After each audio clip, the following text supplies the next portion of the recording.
Hey, everybody, welcome to the Addiction Unlimited podcast, where you get to learn everything you want to know about addiction and recovery.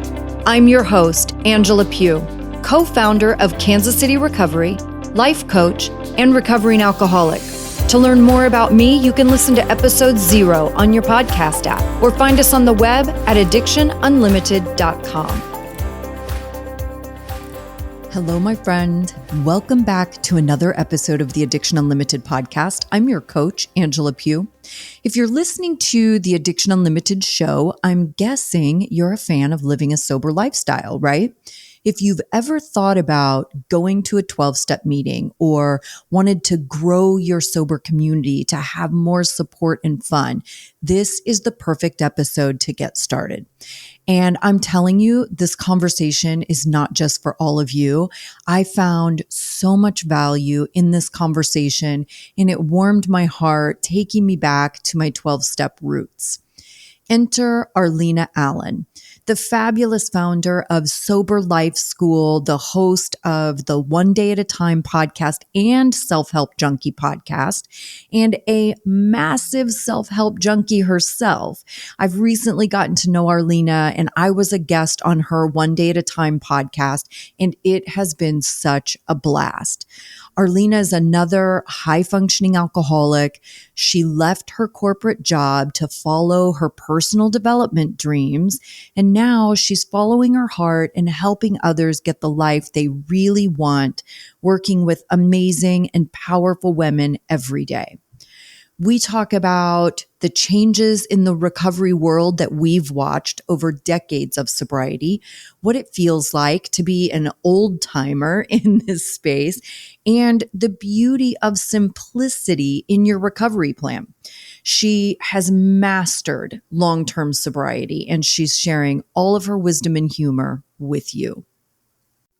Arlina, thank you so much for coming on and doing the show with me. Oh my God, I'm super excited. We had such a good time when you were a guest on my podcast. I was like, this is going to be awesome. It's been kind of fun swapping episodes. I've been doing a lot of episode swaps recently, and it's been really fun just getting to know more people in our little industry. You know, we have a very niche industry, and it's fun getting to meet people. Well, why don't we start with just take a minute, tell everybody a little bit about you and what you do.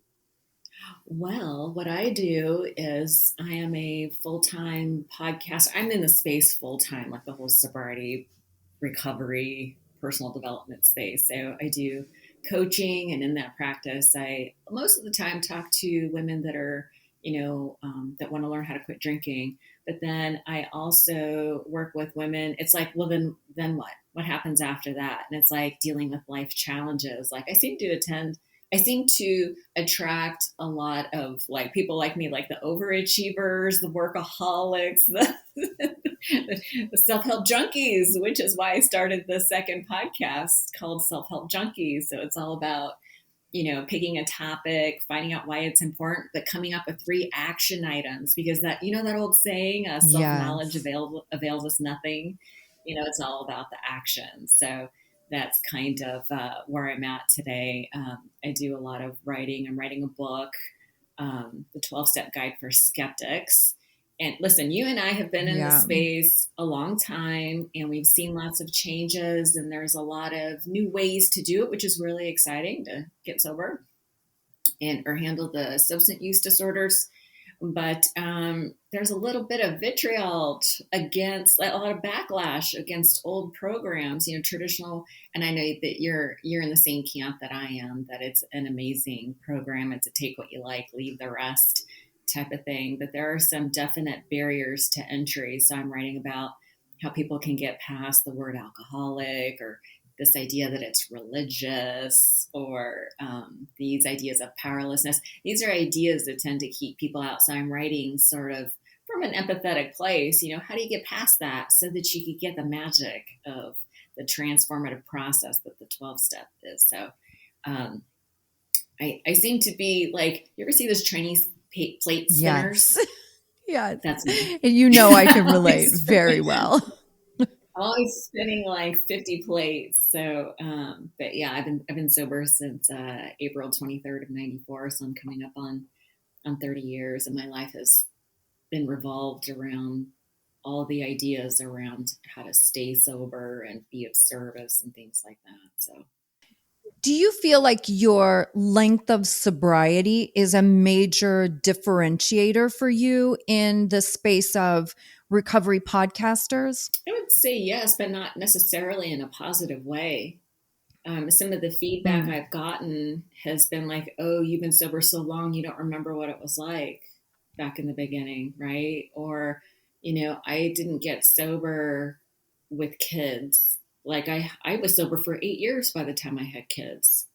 right. So, Yeah, because you obviously got sober really young because you are not very old or to is be it coming up on obvious? 30 Do I? years.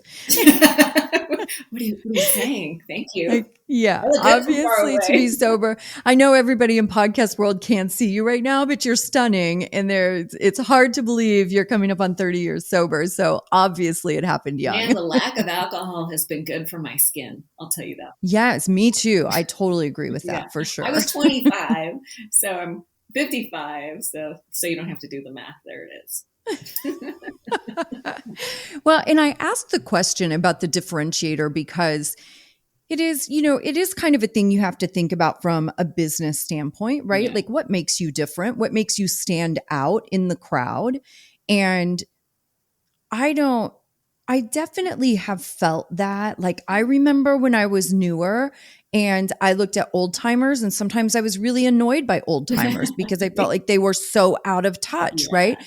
And to be sitting in a place that I'm almost an old timer, right? Traditionally speaking, old timer is 20 plus years. Okay. And, or that was my understanding anyway. That might not be the golden rule for everyone, but that's how I always understood it. An old timer's been sober 20 plus years, and I'm at 18 years. But I definitely have felt some of that. Like you said, we've seen a lot of changes over the years. Like we've seen the industry change, recovery change, drugs of choice change, addiction has changed.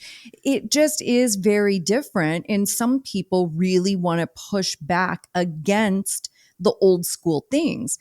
And I find it fascinating, right? It But is. the truth is, and this is probably just some of my narcissistic tendencies also, which some of them I really embrace. But the truth is, like, I've seen a lot of shit and I've been around a long time and I know a lot, Yeah. regardless if somebody finds that relatable or not, which I think they do. I think there is some novelty in wanting to learn from people who are maybe closer in time to where you are. At the same time, ultimately, I think we all want to be led by a person who knows their shit. Yeah. And that's what time and experience brings. I would agree with that. There is a lot of value in having experience. Like I've had the experience of raising children and staying sober. I've had the experience of staying happily married. I've been with my husband. I was 5 months sober when we started dating, which is, Yeah, there'll be taboo some in pearl itself. clutchers when they had us 5 months. He had started like Yes. almost 6 years sober. He's like 35 years sober now. But I had the experience of like being able to maintain a relationship. So I feel like that is a value. And plus, I've had the experience of working with other women for a very long time. And I have Right. evolved as somebody in a peer support and then now in a professional support capacity, right? I differentiate peer support from professional.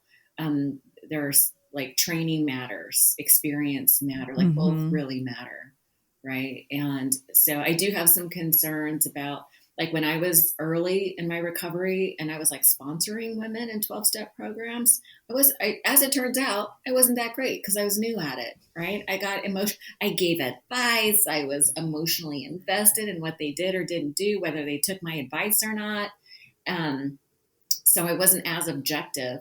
But now I have a lot of experience. Like I know what it's like to raise kids and try to stay sober. Like all those other career, health and fitness, challenging family relationships. Like just because you get sober doesn't mean like your family just like magically gets along, right? Money Right. issues have been a big deal in sobriety, and so I have, I've seen a lot, experienced a lot, so I feel like that is what I can pass on. But typically I'm passing it on from, this, you have to come from a place of humility. Like, I don't really know what's the best for you. This is what I've learned, and this is what has helped me. And this, I'm just being honest about what comes up for me when I hear people, and then I can offer something that I've learned from the past. And whether they decide to follow that advice or not is really, it doesn't affect me the way it used to. It used to affect me. It doesn't now. Yeah. Yeah, because it doesn't really have anything to do with you. It does not. I think you're probably a lot nicer than me. Well, I also sort of have this belief that everything happens on time. Like, if somebody is not ready Yes. to take action, I Yes. live by this idea that there are no mistakes, there are only lessons. Right. And a lesson is Right. repeated until it's learned. And we have evidence that something has been learned by a change in behavior. So if somebody doesn't change their behavior, then what I have come to recognize is there's an error in their thinking. There's a presupposition somewhere, a false belief, if you will, that is causing them to come to conclusions, take actions based on that false supposition, and then they experience an outcome. And this is how patterns are developed. It has nothing to do with me, right? Right. But you can also relate it to yourself, sure. right? Like, I can look back now and I see every part of the journey. I had every part of the journey that everybody else has. Yeah. I had I don't know that I had denial, but I definitely had avoidance, right? I was never in denial that I was an alcoholic. Yeah. Like, I was always very clear about that. But I definitely had a long period of time that I was in avoidance, Yeah. right? And procrastination. Like, I couldn't do it. Like, I didn't know how to start stopping. As simple as it was, like, go to a meeting, right? Like, I had some starts and stops with that. So I went through all the same phases. Yeah. And you're exactly right that it's just a process, and you get where you need to be at the right time for you. You learn those lessons along the way. Enough things happen that it becomes important enough to you to really dedicate yourself and take it seriously. And that's when people get sober. But as a coach, or even professionally as a practitioner, I don't have any control over somebody else's journey. Like, I don't have any power on where you are in the process and where you are on the spectrum. Right. And I think a lot of the things that people struggle with, and I really love to hear your thoughts on this too. A lot of the things I think people struggle with, like with the terminology, right? You hear a lot of this alcohol free now and that kind of stuff, right? And so, like, people don't want to label themselves alcoholic, and which is cool, right? I don't really care what anybody wants to call themselves. I don't want to get any shit for what I choose to call myself and the words I choose to use, right? Yeah. So you do you and I'll do me. Yeah. But people really are struggling with where they are on the spectrum. And if you're struggling with that word, you're just earlier in the game. It doesn't mean you don't have a problem. It doesn't mean that abstinence is not going to be your solution, right? That probably is the solution. Yeah. You're just in a different spot on the spectrum. You're just not as far along down the line yet. Yeah. Do you agree? Yeah. I mean, and the word is problematic for some people because of the meaning they have assigned to it. For sure. Yeah. It's always that. Yeah. Which is why I wear it as a badge of honor, and other people are so humiliated by it. To me, this is just this is the thing that makes me cooler than everybody else. Like, I love it, but because that's the meaning I assign to it. Other people get all freaked out about it because of all the feelings they've attached to it, which are their own feelings. Yeah. I got sober in a time like you did when there really wasn't anything else other than 12 step. Yeah. And so it was coming to grips with this word alcoholic. And it was kind of, this word is a paradox because it's so loaded that it creates a barrier. But if you can't accept it, if you reach a point where you're like, I'm an alcoholic, then all of a sudden there is this magical thing that happens called surrender. Like, you kind of let go of this old identity that you had that you probably didn't like. I didn't like anyway. I didn't like who I was. I hated who I was. Right. Yeah. And I had to accept the truth about myself, which was I had this condition where that if I ingest alcohol, I cannot predict what's going to happen after that. Like I had these two alter egos. It was Badass Betsy or Wimpy Wendy because I was fighting or crying once I ingested alcohol. Turns out that there was a third alter ego, Slutty Susan. Everybody loved her quite figuratively and literally. Love her. But it was like, oh my God, once I ingest alcohol, there's no off switch. It's just, as a matter of fact, it was on. More is what I experienced, and I behaved in ways that were very problematic to myself even. So it wasn't that I wasn't aware and denial that it was a problem. I just was not convinced that I couldn't manage it. It took me 2 years to figure out. Once I had like this horrible night, this horrible night when I was 23, and I was like, oh my God, it was like something, and then the next morning I was like, something has to change. And then I tried to manage, I tried to moderate for 2 years. And then I was finally in that mode of surrender and decided, and then the word alcoholic was a barrier. But once I broke through that barrier, I got a sense of freedom, because once I wasn't battling that idea, then it was like this whole new world opened up to me. And I'm glad it went down that way. I'm glad I didn't have all these other options. And they talk about the easier, softer way. There are some other ways that appear to be easier and softer.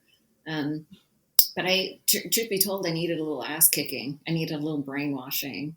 And For I sure, found yes. safety and comfort in the barriers or the parameters or the structure of 12-step, that it was so absolute. We don't take anything no matter what, kind of a thing. And, I showed up at my first meeting. I hadn't had a drink for 5 months, but I was on the marijuana maintenance program. I didn't know that's what that was called. And someone was like, yeah, you can't really count your time until you quit everything. And I was like, all right, this is what we're doing. That's, almost 30 years later, this is where we're at. Yeah. The word alcoholic to me symbolizes the solution. I think that's another shift that's so different from how other people view it. Because like you, I had so much relief. Like once I was like, oh, wait, I'm an alcoholic. And I was like, oh, well, shit, now I know what to do. Exactly. I know where to go. I know where those people hang out. And I know there are people that can teach me how to get better. I was the same. It was just so much relief for me. It was the solution. It just wasn't a big and issue. For me, it was like a place to belong. Like I felt so for lost. sure. I was so lost. And then I went to my first 12-step meeting, and somebody had written on a chalkboard, welcome home. And girl, I felt that to my core. I was like, oh my God, really? you guys will you hear so me? many alcoholics and addicts talk about never feeling like we fit in. This is a constant that you hear over and over, thousands of people over all the years, right? Everybody has this thing. I don't fit in. I never fit in anywhere. And when I walked in, what ended up being my home group was my second meeting.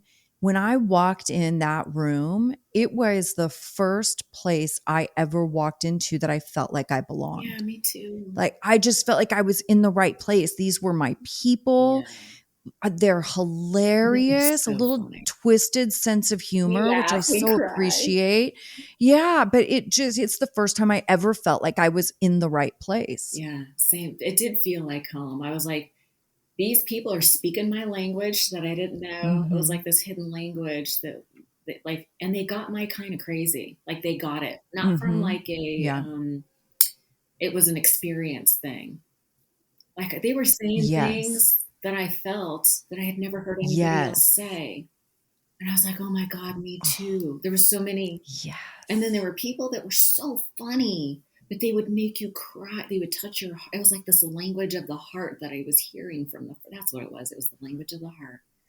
And I would laugh and cry and just feel so connected. And I was like, these are my people. Some of my people were crazy. So I often and I write about that in my book, right? It's not the hotbed of mental health, right? Like boundaries are required. I differentiate the steps from the fellowship, like the community, the people. Like the steps are awesome and the people can be awesome. They're the reason that I stayed. but I know that they are the reason that some people leave, right? Yeah. Because people get kind of hung up, they get confused that the organization, like that people in the organization are two different things. And there are people with time who say things that are not in alignment with the organization. They don't behave in a way that's in alignment with the principles, right? And because like just because you've Yes. been sober a long time doesn't mean you're not crazy. Like all you have to do is watch and listen. 100%. Watch and listen. Yes. So don't get hung up Yes. on what people say. Like, don't let that be the reason you leave, is because somebody said something you didn't like, or there's a group. Like, I've heard of 12-step groups where people walk in and they're like, Jesus Christ has to be your Lord and Savior. And they're like, nope. And they never go back to another 12-step meeting ever again, Right. not knowing that that's not a thing. That's just one person. Yeah. Even a group. But I think it is important too, though, to go in, like, don't have the expectation that everybody in the room is a carbon copy of each other. Like, understand, like any other group of people you walk into, it's a group of people and everybody is going to have a different way, a different belief system, a different opinion. And that's okay. We're not in there to be carbon copies of each other. You gravitate toward the people who are like you and you stay away from the people who aren't like you or that you don't like, right? Like it's very simple to me. And I feel like so much weight gets put on 12-step programs and what's happening in there and the people in there and the men, and I don't want to go because of the men. And it's like, Jesus, I've had weirder shit happen to me at the grocery store than I've ever had happen to me at an AA meeting. You know what I mean? Like it's not about the rooms. It's just people being people. Yeah. And you have to have that expectation that just because people are in those rooms and have time and have been sober a long time doesn't mean they're healthy. It doesn't mean they're really living the thing and healing and practicing all the principles in all their affairs. It doesn't mean that at all. It means maybe hopefully that's their goal. But if somebody doesn't vibe with you, then set some boundaries and stay away from them. I mean, it's really simple. Yeah, and that just sort of, underscores the idea that, the people aren't perfect, obviously. It's not even close. It's about progress, not perfection, but we don't use that as an excuse to not change either, right? There was this guy in the program. He was very handsome. All the girls he was candy coated misery is what he was. And he would, that was like his progress, not perfection. It's like, listen, that's not what that's for. That's not how you're supposed to use that. That's not to co-sign your bad behavior. Yeah. That is not an excuse. It's for people who err on the other way, who like are perfectionists and beat themselves up because they made a mistake. That's not for you. I wanted to tell him. Yeah, for sure. I love that candy coated misery. Yeah, Jesus, I know I've said that before, and everybody goes, "Yeah, I know." That was an appropriate title for me for a few decades. You're candy coated. Okay, when you were getting sober, especially as a young person, like what was your biggest fear about getting sober? Oh, well, listen, before I got sober, I was afraid I wasn't going to be able to have champagne at my wedding. And I told somebody that, and they're like, "Oh, are you dating somebody?" And I was like, "No." Right. Maybe don't worry about that. For me, it was champagne on New Year's for me. That was I was like, oh my gosh, how am I going to have a New Year's Eve without champagne? I know, right? I was like, I am never going to have fun ever again. That's what I thought. Little did I know that I would have the most fun ever in 12-step. Like this community, like once you find the right people, we had so much fun. I met my husband early on, and I would go to young people meetings, because a lot of times for most people, they get sober later in life, but I kind of crashed and burned early. Like I kind of fell apart early. So I was there young, but there was a lot of other young people, and they became my friends.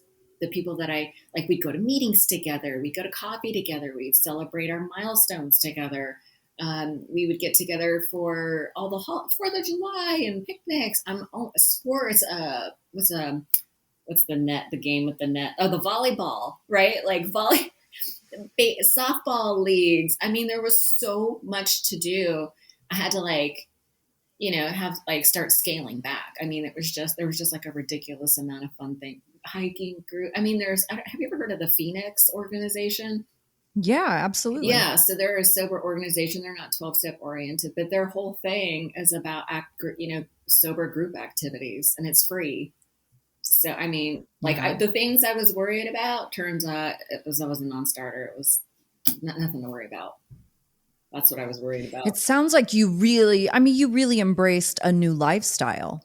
Well, I mean, out of necessity, because truth be told, it's like I had nobody left. By the time I was Mm, 25 years old, my boyfriend didn't want to have anything to do with me. My girlfriends didn't want to have anything to do with me. I was hanging on by a thread with my family. There was nobody else. I was one of those people that I just kind of burned through all my relationships. I did not have good relationships with women because I didn't have a good relationship with my mom. I didn't know, all my validation came from men. So I decorated the outside, and the girls I was hanging out with, they were just like my wingmans so we could go to bars and stuff because I was on the hunt for a man. I thought, what's funny is I thought two things I thought were going to save me. I thought it was love or money. And love and money, let's be clear.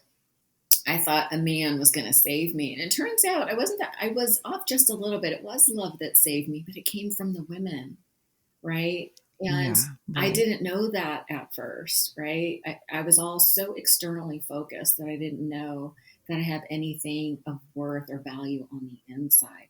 And that's what the women of the program gave me. They helped me to discover my worth as a human without doing, right? I was very performance based, very externally, you know what I mean? So it was, Yeah, for sure. yeah. So I didn't listen. I didn't have anybody left when I got sober. So I was so grateful. I mean, I was out in the cold, and these two guys sort of Eskimoed me into the rooms. To my customers, I was in a sales position, and these two guys are both sober, Mitch and Randy.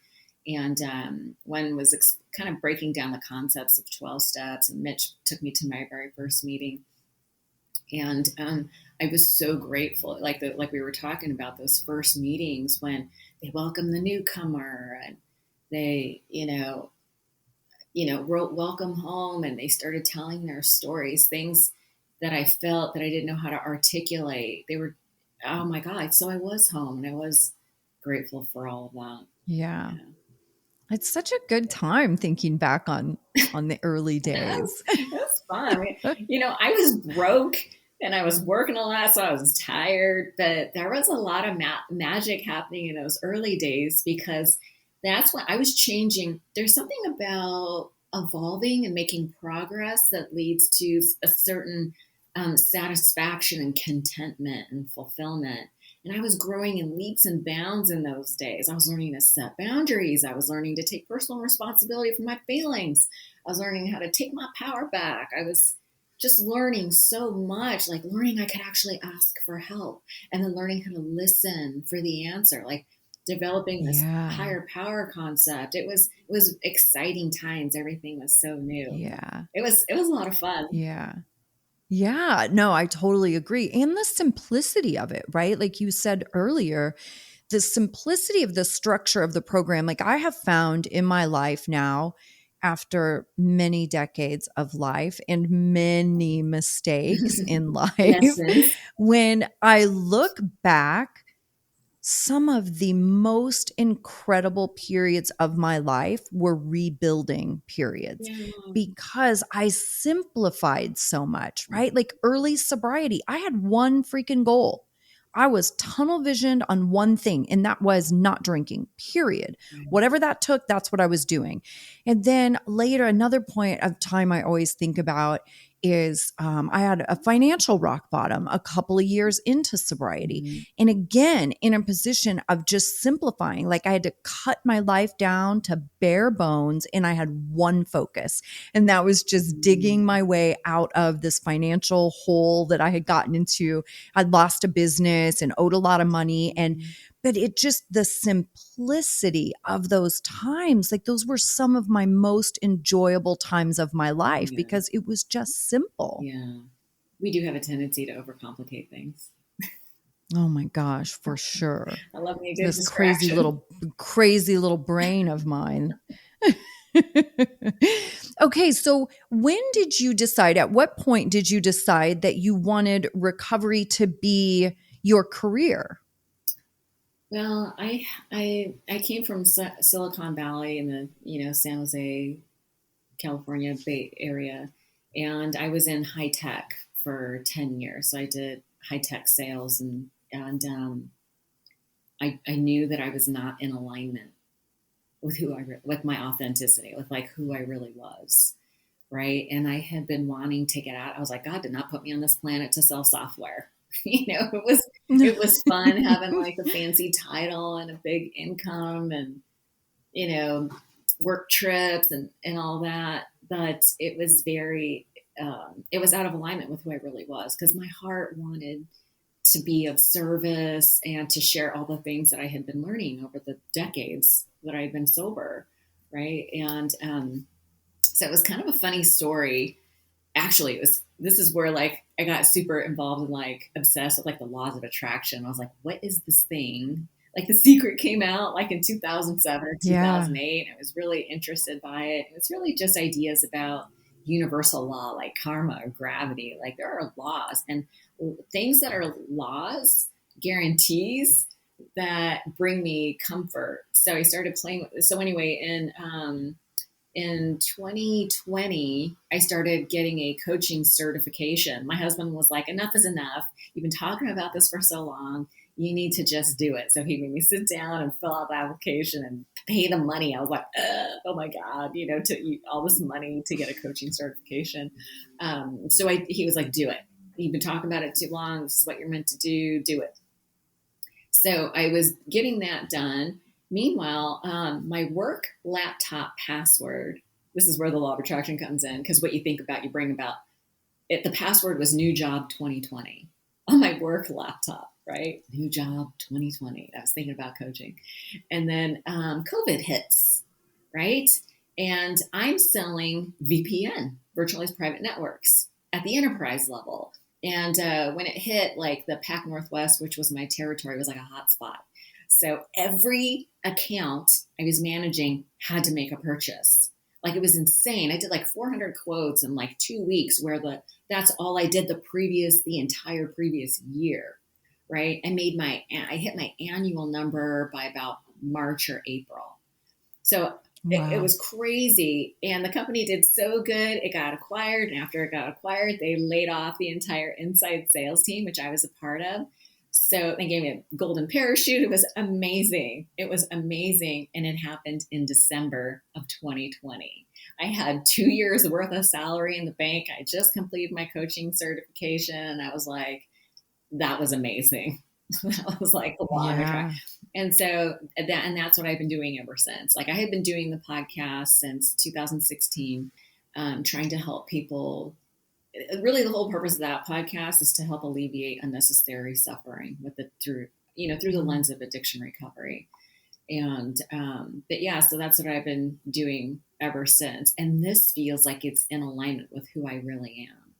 And really kind of the next step has been the Self-Help Junkie podcast. Because after you get sober, like after I got sober, I became obsessed with all the help self stuff.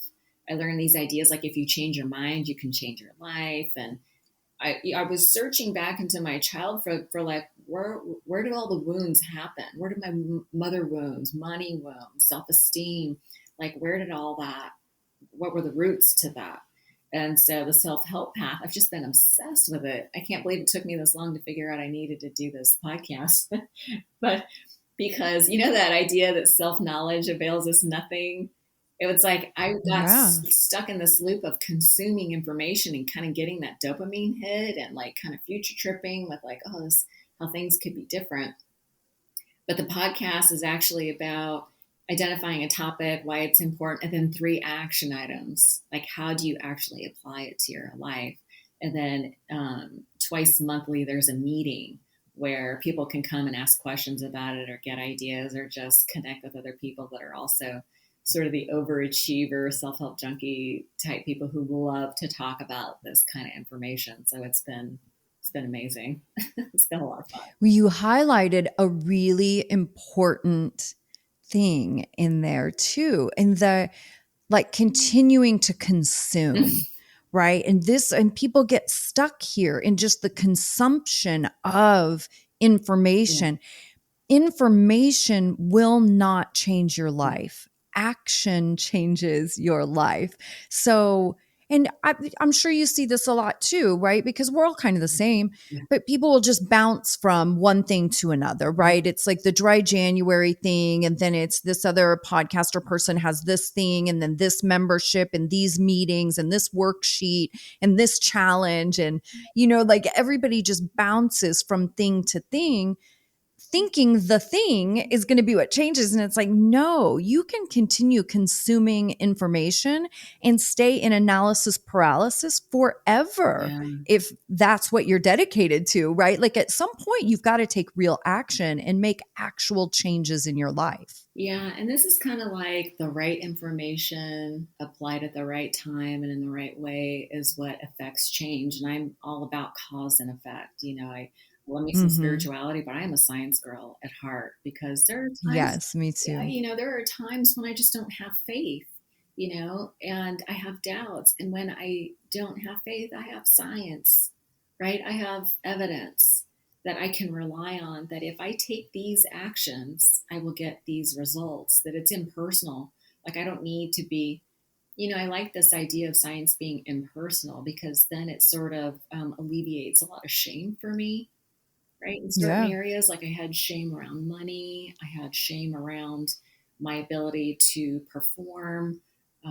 Sales was all performance based, right? Yeah. And my self esteem or my self worth for like a decade. Well, listen, to be honest, my whole life has been tied to my ability to produce and perform, and so this is, if I take these actions, I get these results. But even like on the spiritual tip, now I'm all about detachment and creating for the sake of that being the thing that brings me joy. Like I'm following the internal compass now, like what actually brings me joy. But I really did want to break these old patterns. I did get lost in this consuming information. And for me, like you were talking about simplicity, like a lot of this is about scaling back the information. Like I've been doing the Julia Cameron, the Artist Way morning pages, and in there she suggests like not reading books. Well, the book is like 30 years old, but she's like, don't read books for a week. And I was like, wow, if I translated that to today, where it'd be like, don't listen to a single podcast or audiobook for a week. It's like my little heart skips a beat. Like what? Like don't want to miss Yeah. out on anything, or I don't want to be with myself. I'd rather listen to a podcast or Give me more information. yeah. So this is almost like like an overeater's, like an eating disorder. It's like a consuming, because I do need to constantly, like good information is like push-ups for my brain, right? Like Mm-hmm. I'm fighting Mm-hmm. against something called the default mode network. It's like my neurology developed in a certain way from like childhood that involved trauma and neglect and some stuff.